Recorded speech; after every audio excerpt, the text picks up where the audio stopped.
Niseme kwamba mimi binafsi na wenzangu kutoka kambi ya walio wachache tunafuatilia kwa karibu sana mwenendo wa bei ya mafuta na upatikanaji wake nchini Tanzania. Tumemsikia waziri mwenye dhamana kwa maana ya waziri wa nishati akiwahakikishia Watanzania kwamba Tanzania inayo akiba ya mafuta inayotosha kwa muda wa zaidi ya miezi miwili. Na leo tumemsubiri kwa hamu sana Mheshimiwa Waziri Mkuu kwa sababu tuliamini kwamba kwenye hotuba yake lazima atagusia suala hili na kutoa mwelekeo. Lakini ninaloweza kusema kwa ujumla wake ni kwamba si waziri mwenye dhamana wala waziri mkuu ambaye amekata kiu ya Watanzania. Serikali ilisema tunayo akiba ya kutosha ya mafuta kwa miezi miwili. Leo Watanzania wameamka na bei ya ongezeko la zaidi ya shilingi 1000. Swali ambalo serikali haijalijibu, hii 1000 iliyopanda ni kwa mafuta yepi? Yale ambayo tayari yalikuwa yameingizwa nchini ama ni mafuta mengine ambayo yameagizwa? Kama ni kwa ajili ya suala la mgogoro Mashariki ya Kati baina ya Irani, Marekani pamoja na Israeli, haya mafuta si tayari yalikuwepo ndani ya nchi? Kwa nini ongezeko limekuwa ni kubwa sana?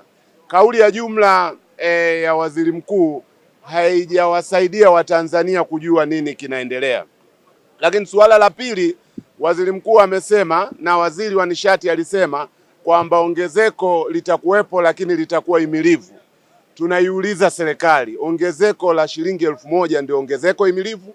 Kwa sababu atebeba gharama hizi ni Mtanzania wa kawaida, sio makampuni ya mafuta. Makampuni ya mafuta yataongeza bei, lakini Mtanzania atalipa kwenye gharama za usafiri, atalipa kwenye gharama za bidhaa muhimu kama chakula pamoja na bidhaa mbalimbali ambazo zinazalishwa viwandani. Kwa hiyo kwa ujumla wake, kwa vile hatujapata majibu ya uhakika kupitia hotuba ya waziri mkuu, tutajitahidi kwa kutumia taratibu za kibunge kujaribu kulishawishi bunge kwamba licha ya umuhimu wa kuendelea kujadili bajeti, licha ya umuhimu wa mijadala ambayo imepangwa kwenye ratiba, kama tunataka kuwatendea haki wa Tanzania, tunapaswa kusimamisha tunachojadiliana hivi sasa na kuwapa majawabu wa Tanzania juu ya nini kinaendelea na kuwapa matumaini. Kwa mfano, serikali haijajibu swali muhimu. Kwa nini na yenyewe isipunguze tozo?